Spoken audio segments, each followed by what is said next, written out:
on fire. Are you following me?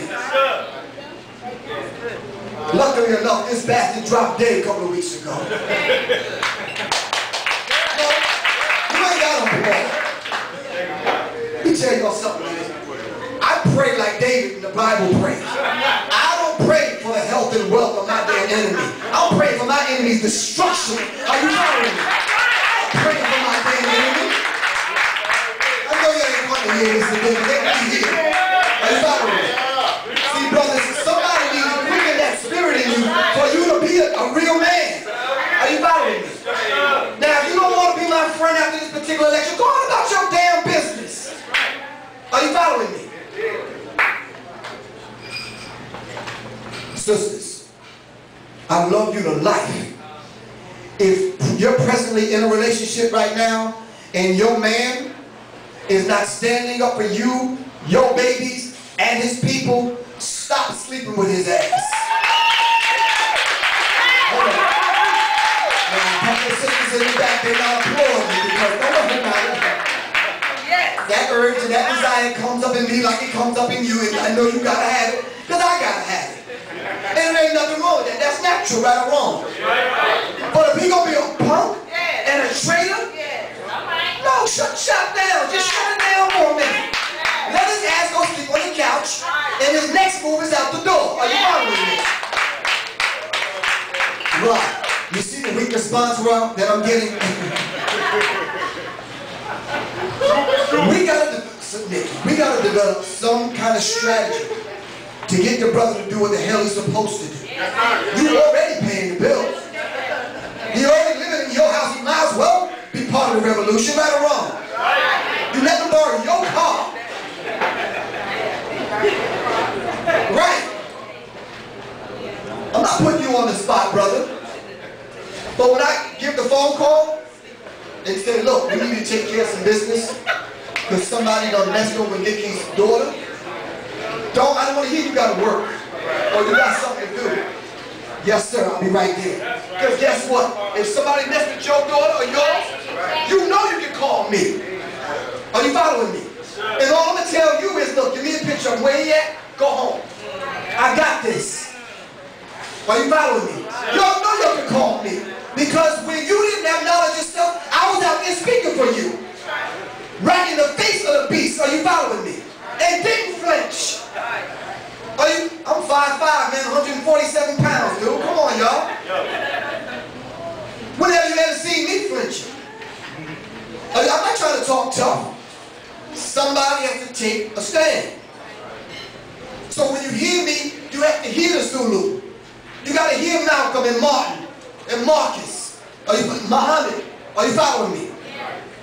Are you following me? All right, let's push forward. So, thank you. Really appreciate that, sir, for selling me out and turning the information over to our open enemy. And they rewarded him well. All those police shows and all that kind of stuff, he was responsible for writing them. He had a new show coming out that's out now. Are you following me? See, this is how they reward the traitor. I'm only going to be a few more minutes. All right? I'm going to skip over a lot of this because you already know this. So, no, let's not get along. These are some good brothers. And these are some good sisters. Like you, I got to get up every morning to take my son to work. All right? I love to do it because it gives us that quiet time. In a couple of mornings, I had to punch him in his chest and let him know, dude, you ain't competent, you doing yada, yada, yada, what we go? You got to have that conversation. Are you following me? You see a couple of chicks walk by me every now and then. I got to talk to them about that. But we get in the car and every morning we got to hear these silly ass radio hosts laughing all the damn time. A 7-year-old sister got gang raped. Where was that, in Jersey? In New Jersey. I didn't hear these people talking about that. But they ragged our sister Erica Badu though. Are you following me? I don't care who owns the radio stations. We'll get your damn address and we're going to come see you, dude. Seriously. Wait a minute. Lord. How much more are you going to tolerate? Seriously. I am 49 years old. Can I have a peaceful 50th birthday?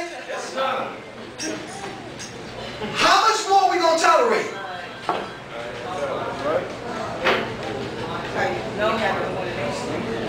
No, see, we have to force that hand. Right. If you're playing checkers or chess, you don't have to be mad and angry and hateful at your opponent. You just have to outthink them. That's all, right or wrong. That's it. It's not, it has nothing to do with hate. It's not a kill white election. It's not nothing against white people. They doing what they're supposed to do. How many times have you walked to school and you heard the dog barking behind the fence? That's what dogs do. If you throw a rock in the crowd of dogs, the only one to holler is the one to get hit. Right or wrong? Them do what they gonna do. We need to do what we have to do. Stop that, Tom Joyner.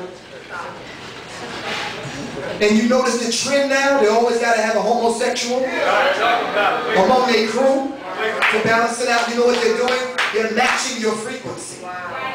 So anyone that tuned in, they already tuned into your frequency. Miss Sophia, when I first found out who this thing was, on B1, it was a straight cocky dude. I thought it was a woman all this time. Thank you. We love our people, but the foolishness has to stop, y'all. I'm sorry. The foolishness has to stop, man. Seriously. Enough jokes about our people, man. When serious issues comes up, we need you to speak about the serious issues to inform our people. Are you following me? That's all I'm saying. I mean, we laugh. We know, we tell jokes and that kind of thing. But enough is enough, man. Seriously. Well, I can't talk about this anymore. I gotta, we'll talk about it later. It's just that I put these slides up here to prove the point that they don't treat theirs like we treat ours. They don't understand the significance of walking out on the red carpet, meaning walking out on the blood of the people. But we don't need to imitate them, Nas. And we don't need to brand our women like they branded us doing slavery. Are you following me? My grandmother's mother fought hard not to be called a nigger. It may mean something different to you, the younger generation, because you use nigga as a term of endearment. But you couldn't say that about my grandmother, man, for real. So we have to be careful. Are you following me? So Black Dot taught us that Nas was only saying to us, hip-hop is dead, nigga. Hip-hop is dead, nigga. And we have to say to Nas that hip-hop is energy. You can't destroy hip-hop. It's neither created nor destroyed, it just changes forms. That's matter, that's basic, man. Are you following me? We should already know that. Alright? I respected KRS One when he said, I am hip-hop, because Minister Service said hip-hop is higher infinite power healing our people. And I can respect KRS One saying it. But when I blasted Little Wendy for wearing a t-shirt, young people came at me. Are you following me? We have to keep in mind, Lil Wayne he's a product of that crack baby era, when the crack mothers were giving birth. Are you following? Yes, he is. Yes, he is. Them mothers were some straight up crackheads. And when they had the babies, they didn't care nothing about them. That's Lil Wayne in them. This is why we can't understand them. Are you following me? Listen, y'all, I've already decoded the mess. Lil Wayne is not paying for Professor Griff to do anything. We're not doing a collabo. You're not going to invite me as a guest speaker nowhere. So y'all might as well just get that out of your head. On top of that, Lil Wayne's not whipping my ass. So I can say what I want to say. Are you following me? I don't owe Lil Wayne. Lil Wayne owes us. Are you following me? Okay, let's get that straight. Because you back there like, ooh, he playing here. He just say, no, I'm not. You know how many doors Public Enemy kicked down so these people can walk through and they never give thanks? Never give thanks.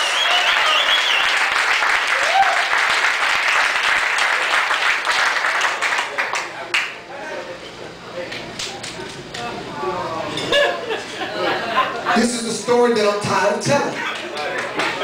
But you need to understand something. Hip-hop was niggerized. Rap was niggerized. Are you following me? And you co-signed for it. Flavor Flav. We love you, we love your artistry, but we're not going to tolerate this. Are you following me? So America loves niggas but hate black people. And this is true.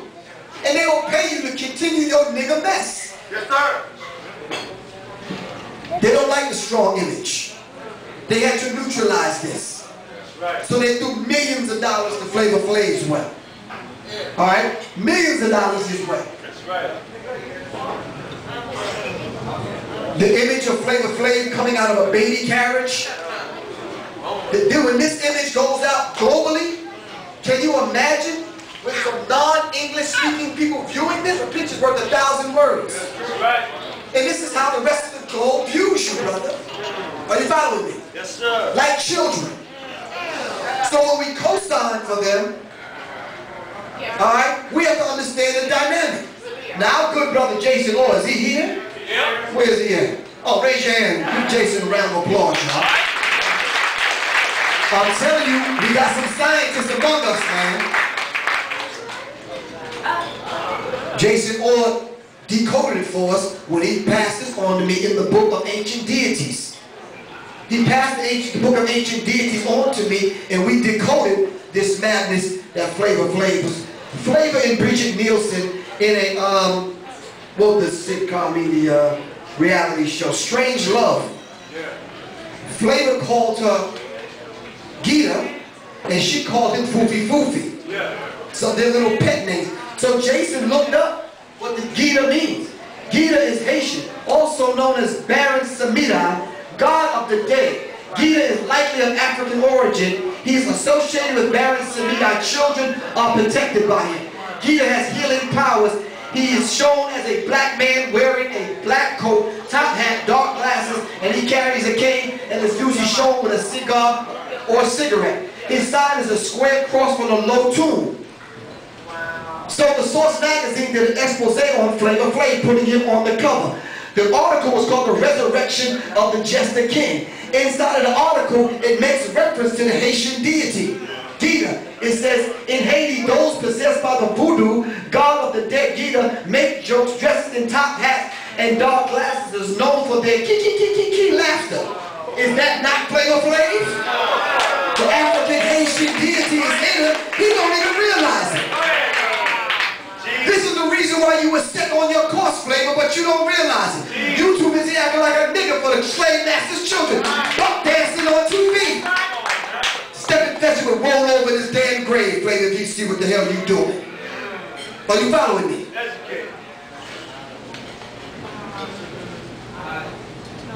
Thank you, Jason. I really appreciate that.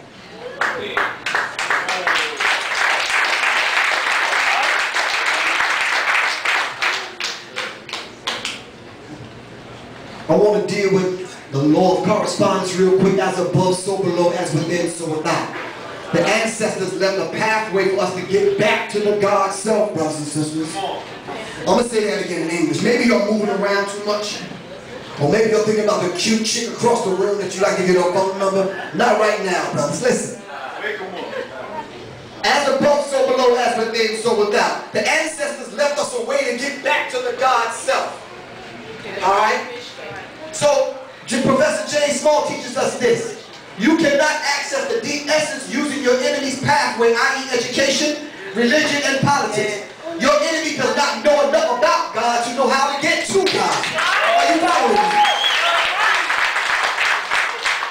If your enemy gives you the blueprint, his blueprint always leads you back to him. We need our story told by us. This is why the ancestors left us to get a pathway to get back to the God self. And it talked about that in the Holy Quran and the Bible. If you're religious, if you're outside the religious text, you already understand this. That you're a seed in a seed of the seed of the seed within a seed of the seed. And that will lead you back to the black woman. The black mother goddess. Are you following me? This is why we implore, brother, that you take a different strategy when you sit with the pen and the pad in the studio and you write these lyrics. That all you have to do is tap into the God self and you would never have writer's block. There's always something to write about. But you don't know what it's like to go back into the macro womb and the micro womb of the black mother goddess to pull out those lessons that we need to advance our people further. You too busy talking about the woman. I'm going to be finished in a minute, brother.